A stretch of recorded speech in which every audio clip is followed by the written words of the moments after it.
Situé à Guinaw Rail Nord, en face du camp militaire Thiaroye, juste à l'entrée de l'autoroute à péage, cours privé Dr Cherdien ouvre ses portes et vous souhaite la bienvenue dans cette rentrée 2020-2021. Vous désirez assurer votre réussite académique, devenir quelqu'un d'important dans ce pays? Alors, n'hésitez pas à choisir les cours privés du Dr Cherdien. Notre secret, en quelque sorte, c'est que d'abord, c'est au niveau de l'administration. Nous avons eu à privilégier tout simplement une administration horizontale et éviter le verticalisme.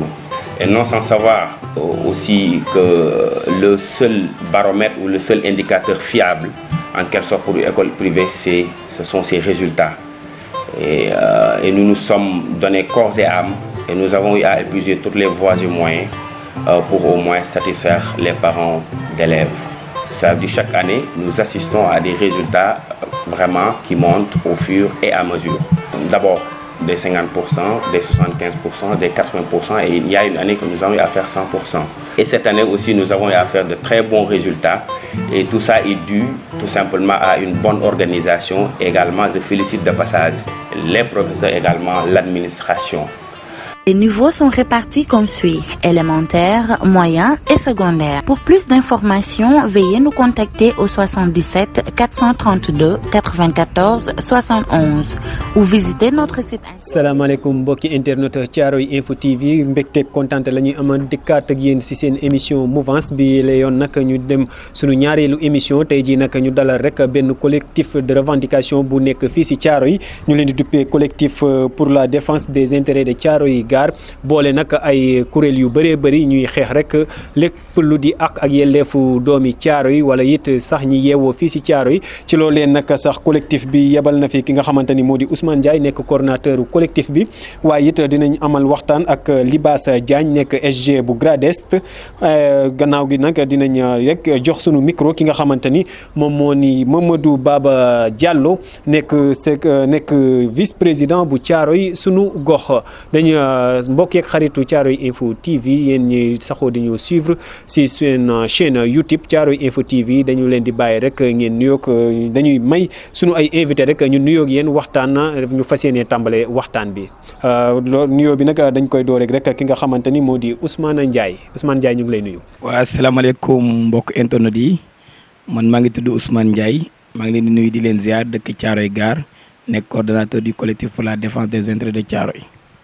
merci beaucoup Ousmane Ndiaye gannaaw gi da nga ñuy joxal micro bi rek ki nga xamante ni moo di Libaas Diagne nekk secrétaire général bu Gradest Libaas ñu ngi lay nuyu. waaw jërëjëf asalaamaaleykum ñu ngi nuyu ñëpp man maa ngi tudd Libaas Diagne nekk secrétaire général bu Gradest. Gradest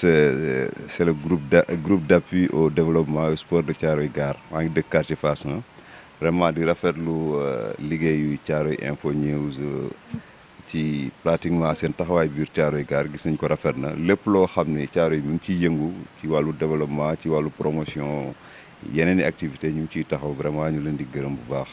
ñu lay jaajëfal bu baax a baax Libaas Diagne nga abalal ñu rek li nga xamante ni moo di micro bi kii di Mamadou Baba Diallo nekk nag vice président bu Thiaroye sunu gox Mamadou ñu ngi lay nuyu. salaamaaleykum wa rahmatullah ñu ngi lay delloo nuyoo di la ziar bu baax di nuyu waa Thiaroye yëpp. rawatina collectif de défense collectif pour la défense des intérêts de Thiaroye mais di nuyu aussi ñi nga xam ne ni ñoom laa fi teewal muy waa Thiaroye suñu gox man maay vice président bi ak chargé de com bi. di ko jaajëfal bu baax a baax moom Mamadou Baba Diallo ñu leen di fàttali rek mbokki internet Thiaroye Info TV que ni yéen a ngi suivre seen émission mouvance bi nag nekk deuxième numéro comme ni ma leen ko waxee rek ci ndorteel bi ñu ngi dalal nag tey collectif pour la défense des intérêts de Thiaroye Gare li nag nekk ñaareelu épisode mouvance di leen fàttali ni ki leen di defal émission bi moo di Amadou ñi nga ànd seek ay caméraman Amadou Mbocc ak Siré Niang ñu tàmbale waxtaan bi ak ki nga xamante ni moo di Ousmane Ndiaye nekk coordonnateur bu collectif bi Ousmane su ma la waxoon nga présenté ma collectif bi lan mooy collectif bi dëgg-dëgg. waaw collectif pour la défense des intérêts de Thiaroye en résumé ñu koy wax CEDIT donc benn mouvement spontané la boo xam ne mu ngi njëkk a juddu Thiaroye en 2002 ndax comme ni ngeen ko xamee dëkk boo gis dafa am ku koy jiite surtout commune yi muy le maire mais néanmoins population bi dañuy retrouver ci benn mouvement boo xam ne day regrouper l'ensemble des forces vives de Thiaroye boo xoolee collectif bi entité yëpp ñoo ngi ci biir en commençant par le chef de village Papa Xaar Gueye ñoo ngi koy nuyu au passage ak les imams les délégués de quartier ñoom Pa Ibrahima Diop ak jeunesse bi association de développement yi comme GRADES Thiaroye suñu gox le conseil communal donc lépp daal luy force vive bàjjeni gox yëpp ñoo ngi ci biir collectif bi. dëgg la Ousmane Ndiaye danga may ba tey si yow la ñuy desandi tey ñu ne collectif bi ni nga ko waxee lépp la nga xamante ne rek collectif la pour luy sukkali Thiaroye mi ngi ci biir collectif bi lan moo waral yéen ngeen ànd rek bëgg a booloo. waaw mbooloo mooy dooleen l'union fait la force ndax monde bi ñu nekk en perpétuelle mutation sociale dañoo gis ne dëkk yi bu ñu booloowul di défendre seen intérêt di réclamer seen i droit duñ ci génn moo tax ñu boole lépp luy doole Thiaroye wéer ko collectif bi mu leen di yëngatul di jéem a réclamer seen i droit boo xoolee dëkk bi séddale la rek te ku taxawul laajoo sa wàll duñ la ci jox te Thiaroye daf cee soxla wàllam. Ousmane da nga may paasal micro bi ki nga xamante ni moo di Mamadou Baba moom nag nekk vice président sunu Thiaroye sunu gox Mamadou yow lan moo motivé kuréel bi nga jiite wala sax kuréel bi nga xamante ni yaa topp si njiit li ba ngeen intégré wala ngeen adhéré ci collectif bi. waaw salaamaaleykum wa rahmatullah damay kontaan ci question bi nga posé. parce que dafa nekk question boo xam ne ni vraiment day permettre à toute la population ou bien les auditeurs ou bien ñi nga xam ne ñooy seetaan pour ñu am la lanterne par rapport ak ñun taxawaay bi ñu am ci biir Thiaroye parce que Thiaroye suñu gox comme son nom l'indique dafa nekk benn c'est-à-dire benn mouvement boo xam ne ni comme ni nga ko waxee rek yéeneem mooy fexe ba dajale Thiaroye yëpp mais aussi pour vraiment taxaw pour revendiquer li nga xam ne ni mooy c'est-à-dire droit yi nga xam ne ni moom la Thiaroye am te droit yooyu la majeure partie du temps dañuy gis ni droit yooyu dañ ko bafoué léegi nag bu ñu ñëwee fekk ci tey lu mel ni Thiaroye yeneen i mouvement yoo xam ne ni aussi même kii boobu la ñu am au lieu ñuy taxaw ku nekk di nekk ci sa boor di yuuxu ñu yàpp ni bu ñu àndee nekk benn pour liggéey yaakaar naa ni ci lay gën a am impact te Thiaroye suñu gox ci taxawaay boobu la nekk quoi. Thiaroye suñu gox ci taxawaay boobu la nekk mais ngeen nekk ci ab kuréel ba nga xamante ni da ngeen kaa bokk yéen ñëpp wala ay kuréel yu bëri ñoo si ñëw bokk ku nekk ak sa principe ku nekk ak say concept est-ce que léeg-léeg du ngeen jiyoo ci ay bëgg-bëgg. waaw xam nga ay nit moom bu ñu àndee souvent yooyu du ci mën a ñàkk mais dama jàpp ni Thiaroye ñun am nañu esprit de dépassement parce que dama jàpp ni lu kenn mën c'est-à-dire ñaar ko dàq ñun esprit boobu ñun la ñuy doxee. te ci biir esprit ñun la ñu fekkee yeneen mouvance yi wala yeneen association yi pour ñu mën a ànd liggéey ndax yaakaar naan dynamique moom moo mën a soulever yenn défis yi c'est par rapport à cela tey ñun fa ñu nekk c'est-à-dire dañ fa nekk di yëngu mais bu ñu gisee li nga xam ne nii tey war nañ ko mën a liggéey te gis ñeneen ñoo xam ne nii dañ ñoo jiitu ci tool bi dañuy rek ànd joxante loxo pour que li ñu bëgg a liggéey mu gën a am impact ci biir Thiaroye moo tax du ñu am problème yooyu. noonu nga ko waxee sax si loolu lañ lay ñaan rek nga joxal ñu micro bi ki nga xamante ni moo di Libaas Diagne moom mi nekk secrétaire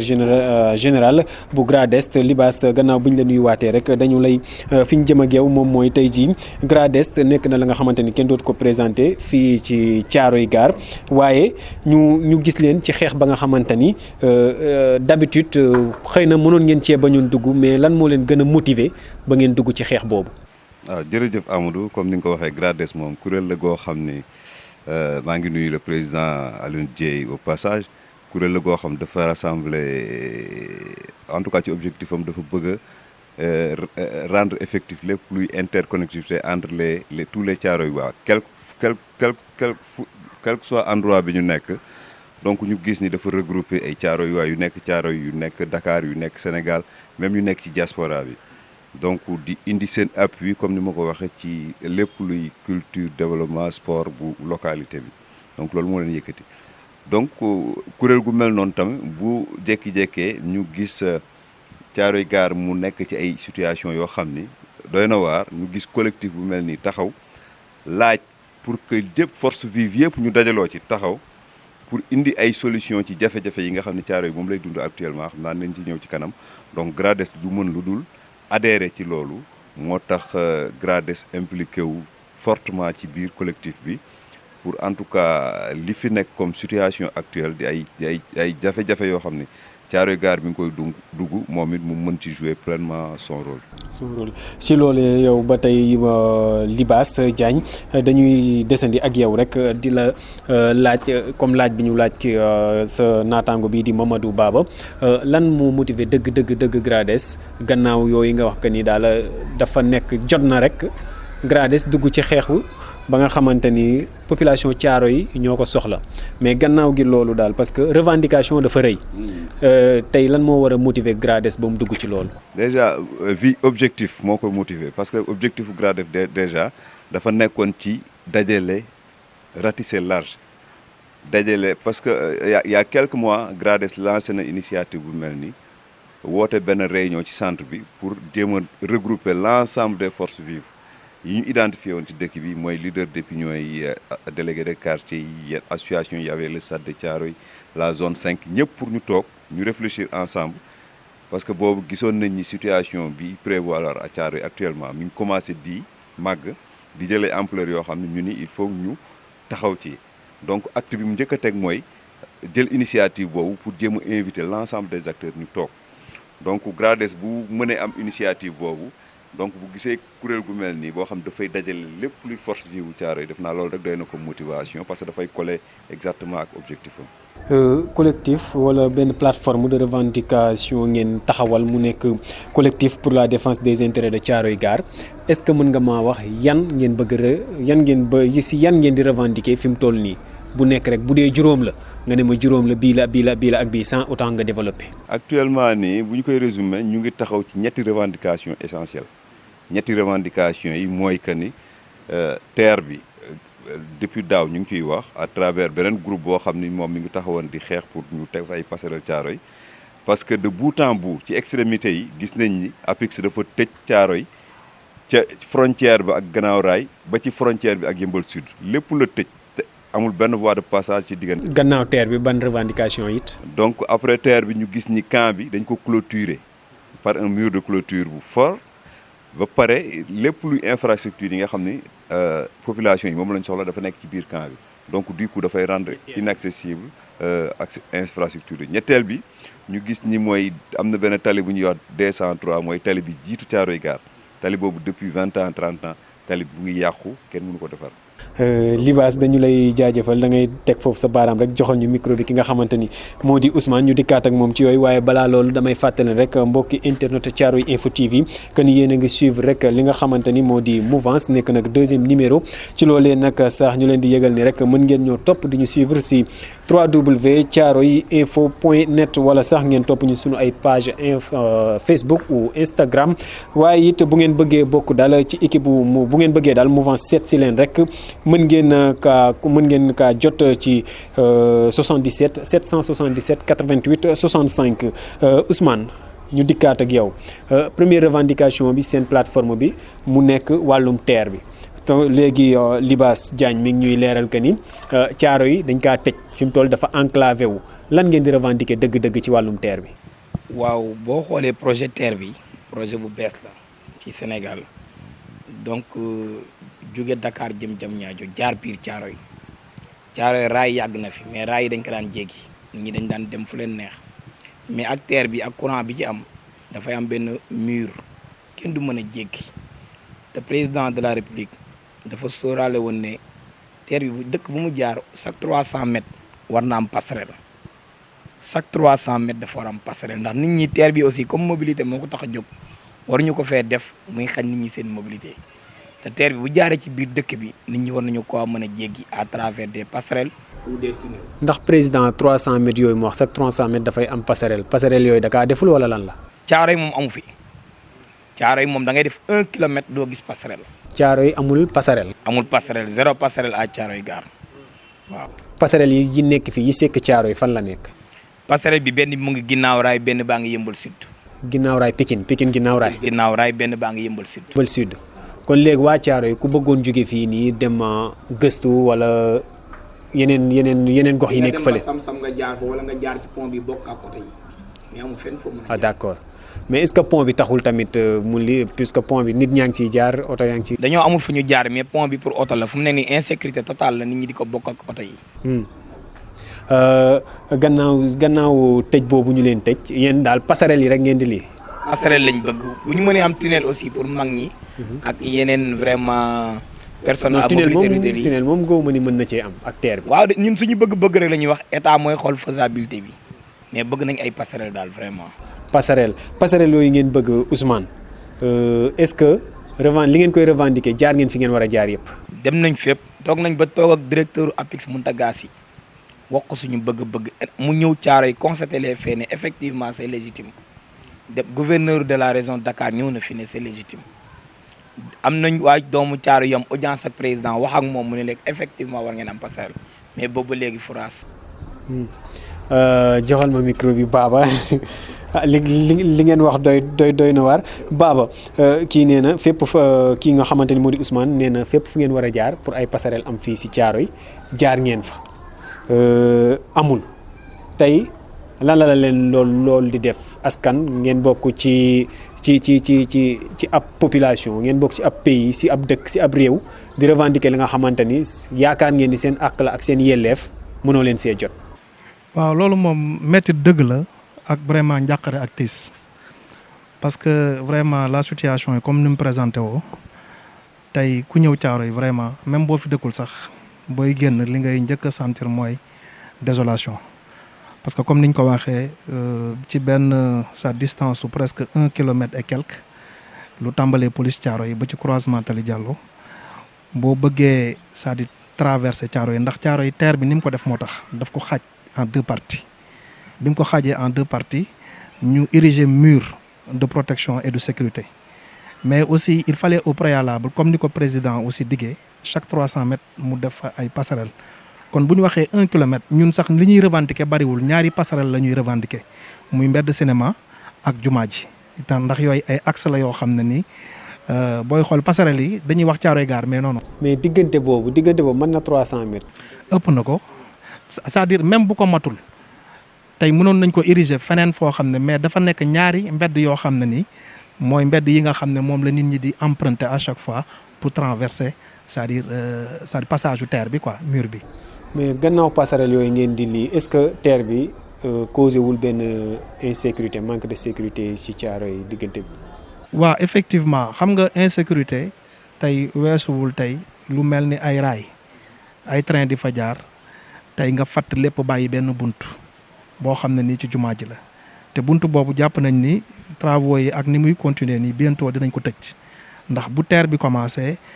on sera obligé. ñoom au niveau de l'APIX pour fermer c'est-à-dire la porte boo nga xam ne moom moo ñu permettre pour ñu mën a accéder c'est-à-dire à l'autre rive voilà te loolu enclavement la mais tamit booy xool presque confinement la quoi en quelque sorte. gannaaw terre bi biir camp Thiaroye lan moo leen fa métti. waaw biir camp Thiaroye ñun du ñu wax biir camp bi parce que biir camp bi buñ dee wax lu neex lañ fa amoon ndax Thiaroye dafa nekk benn bërëb bu xaw a xat. yàlla defoon ci jamonoy Abdoulaye Wade vraiment mu defoon ay décret ba ci Macky Sall aussi def ci ay décret ñu mën a ériger ay infrastructures socio-économiques culturelles éducatives ak sportives ndax yooyu dafa bokk ci yi nga xam ne ni nit ki bu liggéeyee ba pare wala bu amee yenn c'est-à-dire situation yoo xam dafa xaw a imposé wu pour mu mën a dem di féexal xolam wala di am épanouissement. ndax yooyu nga wax yëpp daa amatul ci biir camp bi. non ma nga fa. mais dafa am lu ci laxasu ndax dañ doon jooy problème mu passerelle terre militaires yi ñëw nag yokk xar bi karaw ndax camp bi nga xam ne ni ñun presque juddu rek lañ fa defagul ndax camp bi ñun fa lañ foowee fa lañ màggee suñu lépp ma nga fa suñu jumtuwaay yi ñuy soxla au jour le jour muy terrain de football moo nga xam ne ni dañu ko érigé woon terrain municipal mu ngi ci biir camp bi hôpital ak marché yeeg ak maison des femmes yeeg ak centre social yeeg yëpp mu ngi ci biir camp bi loolu militaire dañ ko clôturer clôture boo xam ne ni tey pour am accès ci infrastructure yooyu c'est très difficile ndax duñ la bàyyi wala ñu lay laaj ay carte d'accès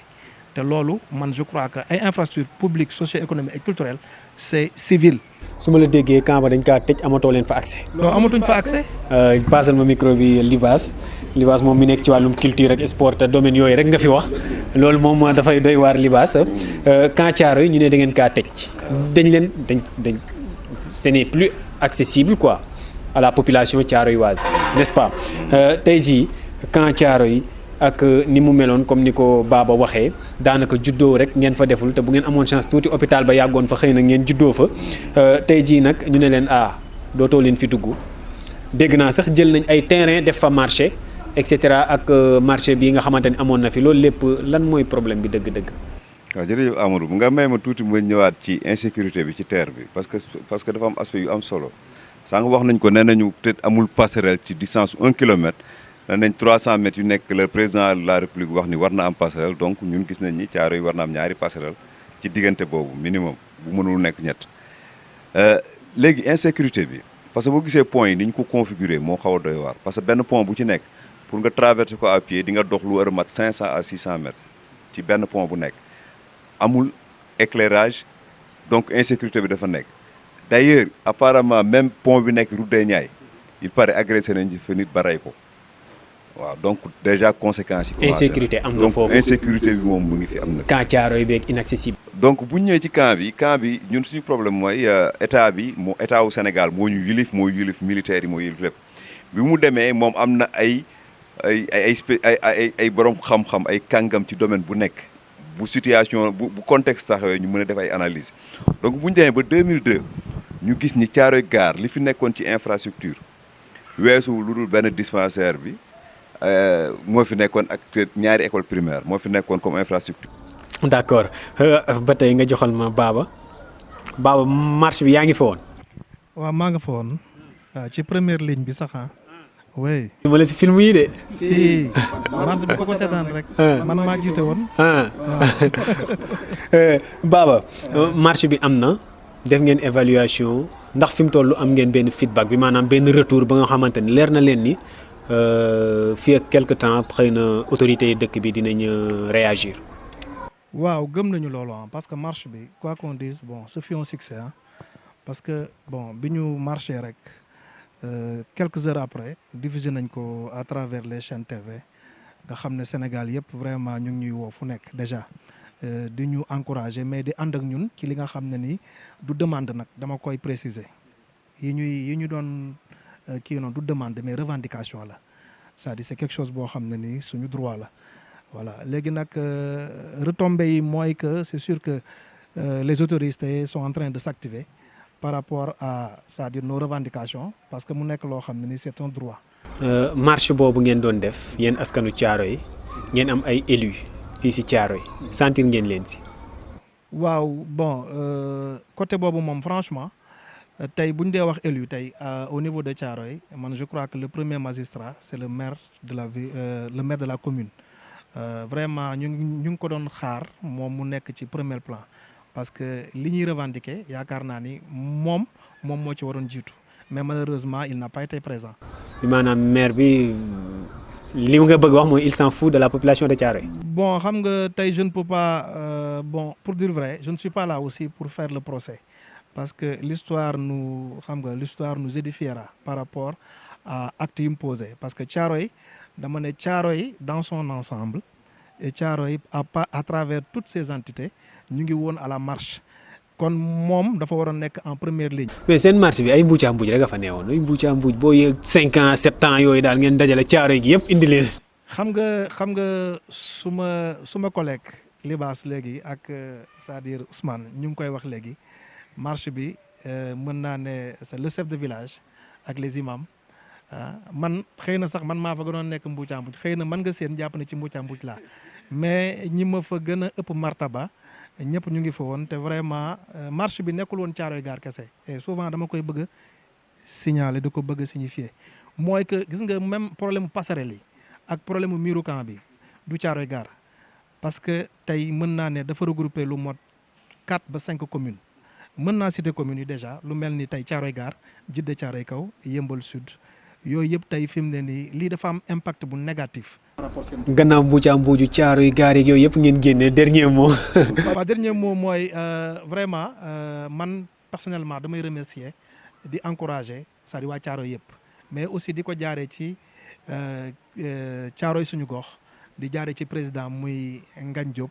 mais aussi di vraiment féliciter aussi waa GRADES ak toutes les entités yoo xam ne ni ñoom ñoo ñëwoon participer de manière très significative di leen wax ni c'est-à-dire le combat continue comme li ñuy wax rek Englishman dañuy wax naan change gonna come waaw change is gonna come waaw mooy le changement mu ngi ñëw léegi. joxal ma kàddu gi Libaas Diagne dernier mot peut-être ak émission bi yëpp. ñëw ci li nga fi nga doon tuq baabu léegi rek par rapport ak participants yi bon yow gis nga ne ay mbuuj la mais pour signaler pour dëggal li muy wax même kooku nga doon wax ni moo am jafe-jafe ak waa police bi kooku conseil municipal la ci maire ci commune Djiddah Thiaroye Kaw. donc Thiaroye Gare également conseil municipal yi ñu bëri mobilisé wu nañu mais le maire vraiment moom la ñu sentirul présence am fenn. maire de Thiaroye Gare muy Babacar Sène parce que ñun dañu jàpp sax ni déjà situation yi ñuy dund yëpp moo ñu ko yóbbee parce que bu amoon taxawaay ba mu waroon taxaw ba ñuy dérouler projet yi yaakaar naa fa ñu war a def passerelle dañ ko fa def. fa ñu war a def Libaas li duuf si nag bi du xaj si cin li.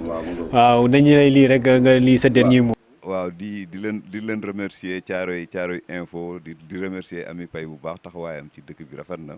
di remercier également ñi nga xam ñun ñëpp ñoo bokkoon collectif bi Thiaroye suñu gox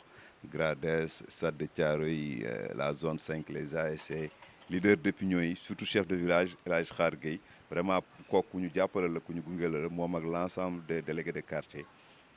vraiment jigéen ñi aussi takku nañ bu baax keroog ci marché bi ñu leen di gërëm. macha allah joxal ma Ousmane le coordonnateur moom tamit mu sànni ay kàddoom yu mujj par rapport ak émission bi Ousmane. waa di kontaan rek di remercier Thiaroye Info di remercier waa collectif bi yëpp daal rawatina waa commerçant marché Thiaroye yi aussi xam na jàpp nañ trop ci mbir mi ak seen taxawaay conseil municipal bi ñoom Moustapha Thiam ñoom it vraiment ñoom Pape Ka aussi conseil ñoom Khadim Dieng xam ne ci conseil municipal bi lañ bokk mais li ñuy déplorer rek mooy maire bi ci impliqué wu rek te comme mooy taxawal Thiaroye ci hôtel yeeg yooyu waroon na ko mën a taxawal aussi ci naaj bi loolu moom la ñuy déplorer la moom. dëgg la gannaaw si dañ leen di rek jaajëfal